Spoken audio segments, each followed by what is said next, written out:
আসসালামু আলাইকুম। আজ বৃহস্পতিবার 4 সেপ্টেম্বর 2025। স্বাগত প্রবাসী সিটি সৌদি বুলেটিনে, সাথে আছে আমি শরীফুল ইসলাম। শুরুতে থাকছে শিরোনাম। মক্কায় মর্মান্তিক ঘটনা, সড়ক দুর্ঘটনায় বাংলাদেশি যুবক নিহত। রেমিটেন্সে সৌদি প্রবাসীদের দাপট, আগস্টে পাঠিয়েছেন সর্বোচ্চ আয়।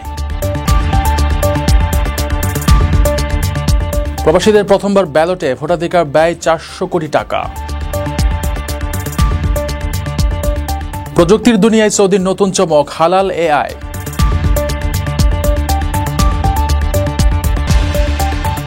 নিখোঁজের 6 দিন পর সৌদি প্রবাসী স্ত্রীর মরদেহ উদ্ধার। দর্শক, দেখছিলেন শিরোনাম, এবার পুরো খবর। লক্ষাধিক টাকা বেতনে কর্মী নিচ্ছে জাপান। যেতে আগ্রহীরা যোগাযোগ করুন স্ক্রিনে দেয়া নাম্বারে। সৌদি আরবের মক্কায় সড়ক দুর্ঘটনায় প্রাণ হারিয়েছেন শওকত হোসেন রাজু নামে এক বাংলাদেশি প্রবাসী। প্রাইভেট কারের ধাক্কায় আহত হয়ে হাসপাতালে চিকিৎসাধীন অবস্থায় তার মৃত্যু হয়। সৌদি আরবের মক্কায় সড়ক দুর্ঘটনায় শওকত হোসেন নামে এক বাংলাদেশি নিহত হয়েছেন। স্থানীয় সময় গত সোমবার 1 সেপ্টেম্বর সকাল 10টার দিকে রাস্তা পার হওয়ার সময় একটি প্রাইভেট কারের চাপায় গুরুতর আহত হন তিনি। পরে হাসপাতালে চিকিৎসাধীন অবস্থায় গত মঙ্গলবার রাতে তার মৃত্যু হয়। নিহত রাজু চট্টগ্রামের রাউজান উপজেলার নোয়াপাড়া ইউনিয়নের পাটিয়াপাড়া গ্রামের জসিম উদ্দিনের ছেলে। পরিবার জানায়, রাজু ছিলেন 3 ভাই বোনের মধ্যে বড় এবং একমাত্র ছেলে। সংসারে ভরসা হিসেবে তিনি প্রবাসে কাজ করছিলেন। রাজুর বাবা জসিম উদ্দিন বলেন, ডিসেম্বর বা জানুয়ারিতে দেশে ফেরার কথা ছিল তার, এজন্য পরিবার অপেক্ষায় ছিল। কিন্তু হঠাৎ মৃত্যুর খবরে পরিবারে নেমে এসেছে শোকের ছায়া। প্রবাসী বাংলাদেশিদের সহায়তা সংগঠন ও স্থানীয় সূত্র জানায়, দুর্ঘটনার পর বিষয়টি কর্তৃপক্ষকে অবহিত করা হয়েছে।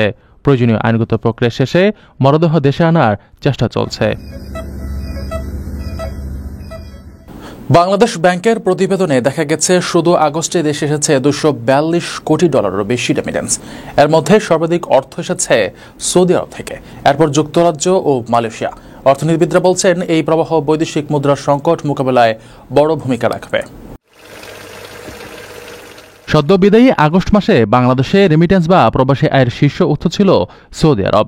বাংলাদেশ ব্যাংকের সর্বশেষ প্রতিবেদনে দেখা গেছে, এক মাসে দেশে এসেছে $242 কোটি বেশি রেমিটেন্স। এর মধ্যে সর্বাধিক অর্থ এসেছে সৌদি আরব থেকে, দ্বিতীয় স্থানে রয়েছে যুক্তরাজ্য এবং তৃতীয় অবস্থানে মালয়েশিয়া। প্রতিবেদনে আরও বলা হয়, এ সময় সংযুক্ত আরব আমিরাত, যুক্তরাষ্ট্র, ইতালি, ওমান, সিঙ্গাপুর, কুয়েত ও কাতার থেকেও উল্লেখযোগ্য পরিমাণে রেমিটেন্স এসেছে। গত কয়েক মাস ধরে ধারাবাহিকভাবে প্রবাসী আয়ের প্রধান উৎস হিসেবে শীর্ষে রয়েছে সৌদি আরব। অর্থনীতিবিদরা মনে করেন, প্রবাসী আয় দেশের বৈদেশিক মুদ্রার মজুদ বাড়ানো এবং সামগ্রিক অর্থনীতির স্থিতিশীলতায় গুরুত্বপূর্ণ ভূমিকা রাখছে। তবে তারা সতর্ক করে বলেন, আনুষ্ঠানিক পথে রেমিটেন্স প্রেরণ বাড়াতে প্রণোদনা অব্যাহত রাখা এবং প্রক্রিয়া আরও সহজ করা প্রয়োজন। বাংলাদেশ ব্যাংক জানিয়েছে, রেমিটেন্স প্রবাহের এ ধারা অব্যাহত থাকলে বৈদেশিক মুদ্রা সংকট মোকাবেলায় সহায়তা করার পাশাপাশি বিনিয়োগ ও উন্নয়ন ব্যয়ে বড় ধরনের সহায়তা পাওয়া যাবে। প্রিয় প্রবাসী, আপনার নিরাপদ ভবিষ্যতের জন্য অর্ধেক দামে আজই ফ্ল্যাট বুকিং করুন। ঢাকায় প্রবাসী সিটি দিচ্ছে সীমিত সময়ের স্পেশাল অফার। জমি ও ফ্ল্যাট একসাথে। যোগাযোগ করুন স্ক্রিনে দেওয়া নাম্বারে। আগামী ত্রয়োদশ জাতীয় সংসদ নির্বাচনে প্রথমবারের মতো প্রবাসী বাংলাদেশিরা ভোট দেওয়ার সুযোগ পাচ্ছেন। নির্বাচন কমিশন জানিয়েছে, প্রবাসীরা পোস্টাল ব্যালটের মাধ্যমে ভোট দিতে পারবেন। এ উদ্যোগে আলাদা 48 কোটি টাকার প্রকল্প নেওয়া হয়েছে এবং সব মিলিয়ে খরচ ধরা হয়েছে প্রায় 400 কোটি টাকা। আগামী ত্রয়োদশ জাতীয় সংসদ নির্বাচনে প্রথমবারের মতো প্রবাসী বাংলাদেশিরা ভোট দেওয়ার সুযোগ পাচ্ছেন।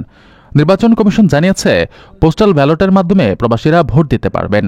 একই সঙ্গে কারাবন্দী ও ভোটের কাজে নিয়োজিত কর্মকর্তারাও এই সুবিধার আওতায় থাকবেন। ইসি সূত্র জানায়, প্রবাসীদের ভোটাধিকার নিশ্চিতে আলাদা করে 48 কোটি টাকার প্রকল্প হাতে নেওয়া হয়েছে। সব মিলিয়ে প্রায় 400 কোটি টাকা ব্যয় ধরা হয়েছে। এবার পোস্টাল ব্যালট হবে আইটি সাপোর্টেড, যেখানে অনলাইনে রেজিস্ট্রেশন করে ব্যালট সংগ্রহ ও ট্র্যাকিংয়ের সুযোগ থাকবে। ইসি জানায়, মেয়াদোত্তীর্ণ পাসপোর্ট দিয়েও প্রবাসীরা ভোটার তালিকায় অন্তর্ভুক্ত হওয়ার সুযোগ পাবেন। ডাক বিভাগ খাম কাস্টমাইজেশন ও ব্যালট পাঠানোর কাজ করবে। ভোট প্রদানের পর ব্যালট নির্বাচন কমিশনে ফেরত পাঠাতে হবে নির্বাচনের 1 মাস আগে। সরকারিভাবে প্রতিটি পোস্টাল ব্যালট পাঠানো আনার খরচ হবে প্রায় 500 টাকা। তবে বেসরকারি কুরিয়ার সার্ভিস ব্যবহার করলে এই ব্যয় দাঁড়াবে 5 থেকে 7,000 টাকা। ইসি কর্মকর্তারা বলছেন, এর মাধ্যমে দীর্ঘদিন প্রবাসে থাকা বাংলাদেশিরা প্রথমবারের মতো জাতীয় নির্বাচনে অংশ নেওয়ার সুযোগ পাচ্ছেন। গণতান্ত্রিক প্রক্রিয়ায় এটি একটি যুগান্তকারী পদক্ষেপ হিসেবে দেখা হচ্ছে। সৌদি আরব কৃত্রিম বুদ্ধিমত্তার জগতে নতুন মাইলফলক স্থাপন করেছে। দেশটির স্টার্টআপ হুমায়ুন আইকিউ তৈরি করেছে আরব বিশ্বের প্রথম এআই চ্যাটবট হিউম্যান চ্যাট। এটি আরবি ও ইংরেজি ভাষায় কাজ করতে পারবে এবং ইসলামিক মূল্যবোধ, সংস্কৃতি ও ভাষা সংরক্ষণে বিশেষ ভূমিকা রাখবে। কৃত্রিম বুদ্ধিমত্তা বা এআই জগতে নতুন এক মাইলফলক স্থাপন করল সৌদি আরব। দেশটির স্টার্টআপ প্রতিষ্ঠান হুমায়ুন আইকিউ তৈরি করেছে আরব বিশ্বের প্রথম এআই চ্যাটবট, যার নাম হিউম্যান চ্যাট। এটিকে বিশ্বের প্রথম হালাল এআই হিসেবেও আখ্যায়িত করা হচ্ছে। এই চ্যাটবটটি আরবি ও ইংরেজি উভয় ভাষায় কাজ করতে সক্ষম এবং এটি আরবির বিভিন্ন উপভাষাতেও উত্তর দিতে পারে। এই নতুন এআই চ্যাটবটটি স্থানীয় ডেটাসেটের উপর ভিত্তি করে প্রতিষ্ঠিত, যার ফলে এটি ইসলামিক মূল্যবোধ, সংস্কৃতি এবং ভাষা সংরক্ষণে বিশেষ ভূমিকা রাখবে বলে আশা করা হচ্ছে। এই প্রকল্পের মূল লক্ষ্য সম্পর্কে প্রতিষ্ঠানটির প্রধান নির্বাহী বলছেন, আমাদের লক্ষ্য হল এমন একটি এআই তৈরি করা যা প্রযুক্তিগতভাবে উন্নত হলেও ধর্মীয় ও সাংস্কৃতিক মূল্যবোধকে সম্মান করবে। বিশেষজ্ঞরা মনে করছেন, এই উদ্যোগটি আন্তর্জাতিক এআই অঙ্গনে সৌদি আরবকে একটি গুরুত্বপূর্ণ অবস্থানে নিয়ে যাবে। একই সাথে এটি প্রযুক্তিকে স্থানীয় সংস্কৃতির সাথে সমন্বিত করার জন্য একটি অনন্য উদাহরণ হতে পারে। এই পদক্ষেপের ফলে ভবিষ্যতে আরও অনেক দেশ তাদের নিজস্ব সংস্কৃতি ও মূল্যবোধের ভিত্তিতে এআই প্রযুক্তি উদ্ভাবনে উৎসাহিত হবে বলে ধারণা করা হচ্ছে। আপনার স্বপ্নগুলো আকাশ ছুবে প্রবাসীর হেলিকপ্টারের মাধ্যমে। বিয়ে, জন্মদিন অথবা যে কোনো বিশেষ প্রয়োজনে হেলিকপ্টার ভাড়া করতে যোগাযোগ করুন স্ক্রিনে দেয়া নাম্বারে। প্রবাসীর হেলিকপ্টার, নিরাপদ ও সাশ্রয়ী বাহনের বিশ্বস্ত নাম। চাঁপাইনবাবগঞ্জের শিবগঞ্জ উপজেলার মনাকষা ইউনিয়নের পুকুর থেকে কেয়া খাতুন নামে এক নারীর মরদেহ উদ্ধার করেছে পুলিশ। নিহত কেয়া ওই গ্রামের সৌদি প্রবাসী মোহাম্মদ সুমনের স্ত্রী। 28 আগস্ট থেকে নিখোঁজ ছিলেন তিনি। চাঁপাইনবাবগঞ্জের শিবগঞ্জ উপজেলার মনাকষা ইউনিয়নের শাহপাড়া মোড়লপাড়া থেকে কেয়া খাতুন নামে এক নারীর মরদেহ উদ্ধার করেছে পুলিশ। নিহত কেয়া ওই গ্রামের সৌদি প্রবাসী মোহাম্মদ সুমনের স্ত্রী। স্থানীয় বুধবার সকালে পুকুরের মরদেহ ভাসতে দেখে পুলিশকে খবর দেন। পুলিশ দুপুরে মরদেহটি উদ্ধার করে এবং আইনগত প্রক্রিয়া শুরু করেছে। শিবগঞ্জ থানার ভারপ্রাপ্ত কর্মকর্তা গুলাম কিবরা জানান, কেয়া খাতুন 28 আগস্ট থেকে নিখোঁজ ছিলেন। মরদেহটি অর্ধগলিত অবস্থায় পাওয়া গেছে, তাই শরীরে আঘাতের চিহ্ন আছে কিনা তা এখনও নিশ্চিতভাবে বলা যাচ্ছে না। নিহত কেয়া এক সন্তানের জননী ছিলেন এবং মানসিকভাবে সামান্য দুর্বল ছিলেন। পরিবারের সদস্যরা জানান, নিখোঁজ হওয়ার পর তারা থানায় জিডি করেছেন। কেয়া চাচাতো ভাই আব্দুর রাজাক ও চাচা মশিউর রহমান জানান, ফজরের নামাজের পর থেকে কেয়া নিখোঁজ ছিলেন। ওসি জানান, মরদেহ ময়নাতদন্তের জন্য পাঠানো হবে। প্রাথমিকভাবে বাহ্যিক আঘাতে কোনো চিহ্ন পাওয়া যায়নি। পুলিশ ঘটনার পেছনে সমস্ত সম্ভাব্য কারণ খতিয়ে দেখছে।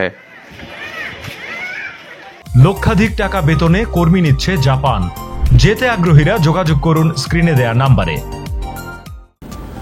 দর্শক দেখছিলেন প্রবাসী সিটি সৌদি বুলেটিন। শেষ করার আগে শিরোনামগুলো জানিয়ে দিচ্ছি আরও একবার। মক্কায় মর্মান্তিক ঘটনা, সড়ক দুর্ঘটনায় বাংলাদেশি যুবক নিহত। রেমিটেন্সে সৌদি প্রবাসীদের দাপট, আগস্টে পাঠিয়েছেন সর্বোচ্চ আয়। প্রবাসীদের প্রথমবার ব্যালটে ভোটাধিকার ব্যয় 400 কোটি টাকা। প্রযুক্তির দুনিয়ায় সৌদির নতুন চমক, হালাল এআই।